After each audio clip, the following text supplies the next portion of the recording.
وَنُنَزِّلُ مِنَ الْقُرْآنِ مَا هُوَ شِفَاءٌ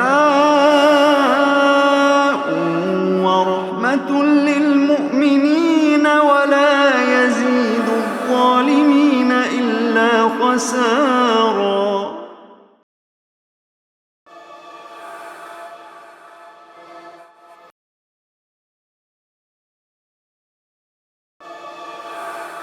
وقالت اليہود لیست النصارى علی شیء. اچھا، یہودیوں کا دعویٰ یہ ہے کہ عیسائی کسی بنیاد پر نہیں ہے، عیسائیوں کے پاس کوئی دلیل نہیں ہے، ان کا کوئی مذہب نہیں ہے، ان کا کوئی دین نہیں ہے.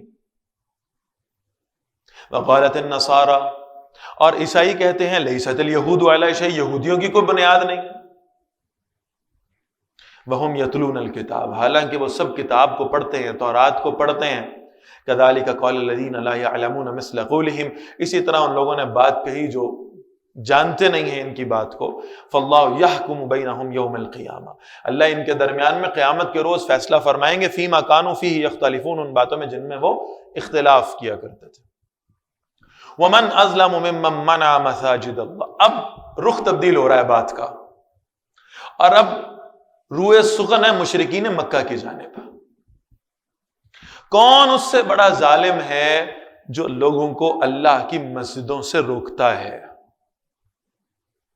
یعنی بیت اللہ میں جانے سے مشرکین مکہ روکا کرتے تھے اہل ایمان کو. کون اس سے بڑا ظالم ہے جو اللہ کی مسجدوں سے روکتا ہے ان یذکر فیہا اسمہ، کہ ان میں اللہ کے نام کا ذکر کیا جائے.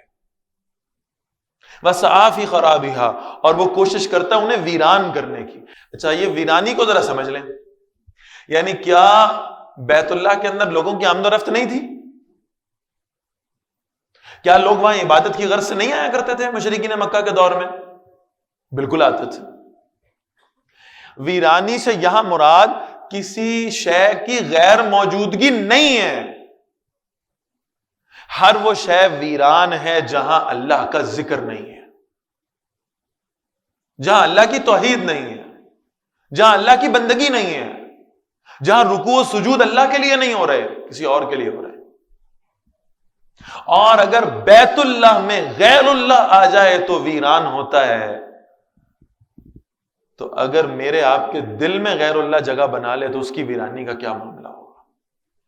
ہمارے دل اگر اللہ کے ذکر سے خدا نہ خواستہ خالی ہو جائیں تو کیا معاملہ ہوگا اس ویرانی؟ فرمایا اولئک ما کان لهم ان يدخلوها الا خائفین، یہ وہ لوگ ہیں ان کا حق ہی نہیں ہے کہ مسجدوں میں داخل ہو مگر ڈرتے ہوئے. میں صرف جملہ ادا کر رہا ہوں. روئے سخن مشرکین مکہ کے جانب ہے. بعض اوقات ایسا بھی ہوگا کہ اسلام کا نام لینے والے اور حرمین شریفین کے خدام کہلانے والے بھی شاید یہی کام کرنے والے بن جائیں. لیبل یہ ہوگا کہ ہم تو شاید ہم سے بڑا تو خادم ہی کوئی نہیں بیت اللہ کا، ہم تو حاجیوں کو پانی پلاتے ہیں، ہم تو ان کی خدمت کرتے ہیں. اور ساری کوشش اور جدوجہد کس کام پر ہوگی کہ کسی طرح باطل کو پروموٹ کیا جائے، کسی طرح اللہ کے گھر سے روکا جائے. ایک ایک چیز ملتی ہے، ایک ایک چیز. ہم آگے پڑھیں گے قرآن مجید میں انشاءاللہ. یہ چاہتے تھے اللہ کے گھروں میں عبادت نہ ہو، خود کو اللہ کے گھر کا کفیل بھی کہتے تھے، متولی بھی مانتے تھے، اس پر اعزاز بھی اپنا کرتے تھے، لیکن اللہ کے گھر میں آنے سے لوگوں کو روکتے تھے.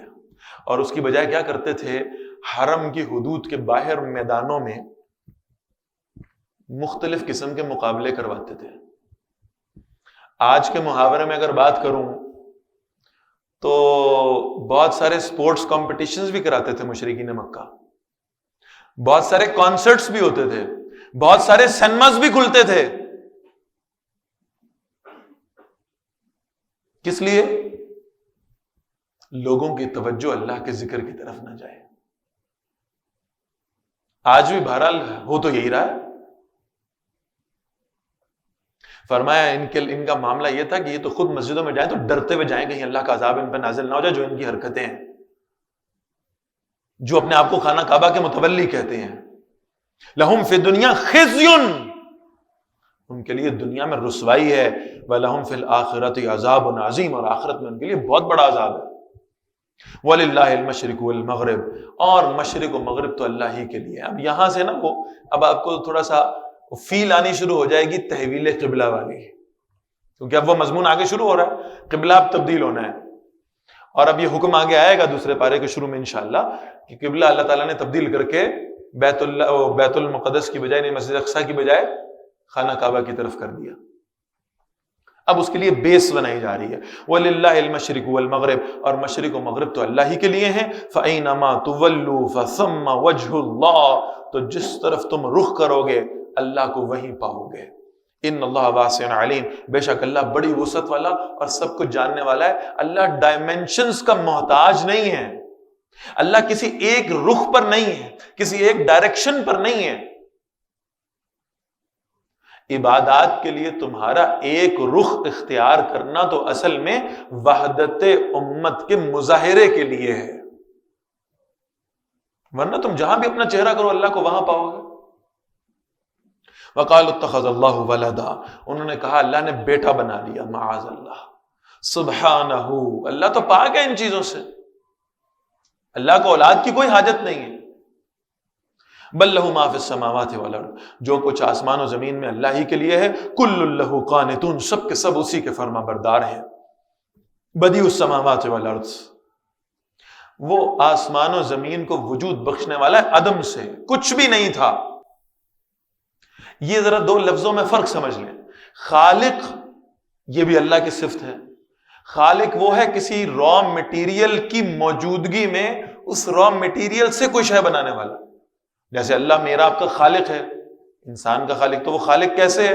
اللہ نے انسان کو پیدا کیا ہے مٹی سے، تو را مٹیریل پہلے تھا، اس سے اللہ نے انسان کی تخلیق کری، تخلیق کا کانسیپٹ۔ بدا کا لفظ یہ بتاتا ہے کہ جب کوئی را مٹیریل موجود ہی نہ ہو، کسی شے کی غیر موجودگی میں اس کو پیدا کر دینا، اسی سے لفظ بدعت بھی نکلا ہے کہ آپ کو دور نبوی سے، دور خلفائے راشدین سے اس شے کی کوئی بنیاد ملتی نہیں ہے اور آپ نے اس پر ایک عمارت کھڑی کر لی، تو یہ بدعت ہے۔ لہذا فرمایا بدیع السماوات والارض، آسمان و زمین کا کچھ بھی موجود نہیں تھا، اللہ نے اسے بنا دیا۔ وَإِذَا قَضَىٰ أَمْرًا، یہ اللہ کی وہ جو کلمہ کن والی صلاحیت اور قدرت ہے نا، اس کا بیان ہے، بار بار قرآن مجید میں اللہ اس کا ذکر فرماتے ہیں۔ وَإِذَا قَضَىٰ أَمْرًا، جب اللہ اپنے کسی کام کا فیصلہ فرما لیتے ہیں، فَإِنَّمَا يَقُولُ لَهُ كُن، تو اللہ کے لیے بس وہ کام کرنا ایسا ہی ہے کہ اللہ فرماتے ہیں کن، ہو جا، فَيَكُونُ، اور یہ کام ہو جاتا ہے۔ اور یہاں یہ بات نوٹ کرنے کی ہے کہ یہ صرف مجھے اور آپ کو سمجھانے کے لیے ہے، ورنہ میرا اللہ اپنے کسی امر کو وقوع پذیر کروانے کے لیے کلمہ کن کا محتاج بھی نہیں ہے۔ وقال الذین لا یعلمون، اور انہوں نے کہا جو جانتے نہیں ہیں کچھ بھی، لولا یکلمنا اللہ، اللہ ہم سے کیوں نہیں کلام کرتا، اللہ ہم سے گفتگو کیوں نہیں کرتا، او تاتینا آیت، یا ہمارے پاس کوئی نشانی کیوں نہیں آ جاتی، کوئی معجزہ ہمارے ہاتھوں میں کیوں نہیں ہوتا۔ کذالک قال الذین من قبلہم مثل قولہم، ان سے پہلے لوگ بھی ایسی باتیں کیا کرتے تھے، تشابہت قلوبہم، ان کے دل ملتے جلتے ہیں۔ وہ جو کفر ہے نا، وہ ادوار میں تبدیل نہیں ہوتا، کفر اور کفر کے وہ بھونڈے دلائل وہ ہر دور میں موجود رہتے ہیں۔ قد بینا الآیات لقوم یوقنون، بے شک ہم نے آیات ان کے لیے واضح کر دی ہیں جو ان پر یقین کرنا چاہیں۔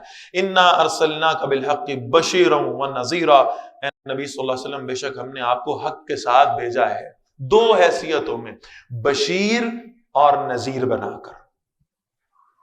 اور یہ اللہ نے تمام رسولوں کو یہ دو حیثیتیں دی ہیں، رسلا مبشرین و منذرین، جو اطاعت کر لیں ان کے لیے بشیر ہیں، بشارتیں دینے والے، خوشخبریاں سنانے والے، جنت کے حوال بتانے والے، اور جو نہ مانے ان کے لیے نذیر ہیں، ڈرانے والے، خوف دلانے والے، جہنم کے حالات بتانے والے، اللہ کے عذاب کی تفصیل بتانے والے۔ وَلَا تُسْأَلُ عَنْ أَصْحَابِ الْجَحِيمِ، اور ہاں بے فکر ہو جائیں اے نبی صلی اللہ علیہ وسلم، ہم جہنم والوں کے بارے میں آپ سے سوال نہیں کریں گے،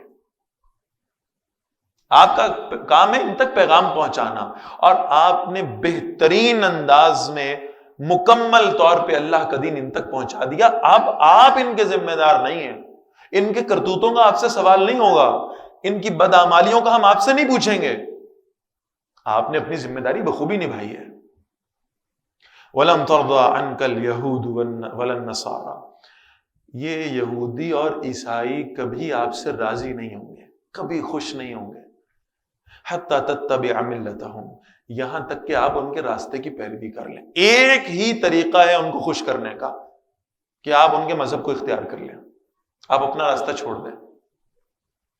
قل ان ھدی اللہ ھو الھدی، فرمائیے بے شک اللہ کی ہدایت ہی اصل ہدایت ہے.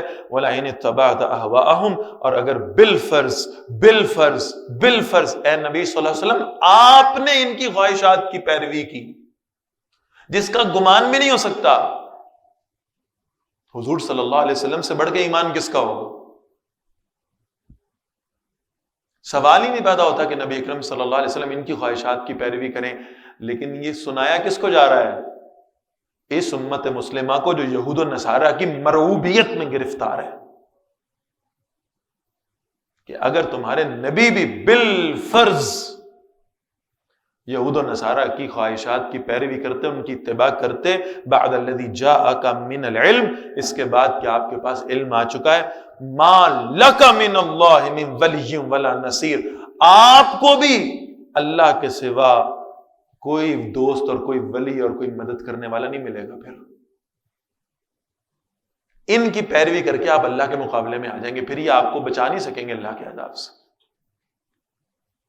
الذین آتیناہم الکتاب، وہ لوگ جنہیں ہم نے کتاب دی ہے، یتلونہ حق تلاوتہ، وہ اس کی تلاوت ایسے کرتے ہیں جیسے تلاوت کرنے کا حق ہے.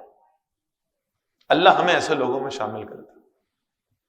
اللہ ہمیں یہ توفیق دے دے کہ ہم اللہ کی کتاب کی تلاوت کا کسی نہ کسی درجے میں حق ادا کرنے والے بن جائیں. ہماری تلاوت اللہ کو پسند آ جائے، ہمارا قرآن پڑھنا اللہ کو پسند آ جائے، اللہ ہمارے لہجوں میں وہ تاثیر پیدا فرما دے. اولئک یؤمنون بہ، یہی لوگ ہیں جو اس پر ایمان بھی رکھتے ہیں. ومن یکفر بہ، اور جو کوئی اس کا انکار کرے گا فاولئک هم الخاسرون، وہی لوگ ہیں جو خسارے میں جانے والے ہیں.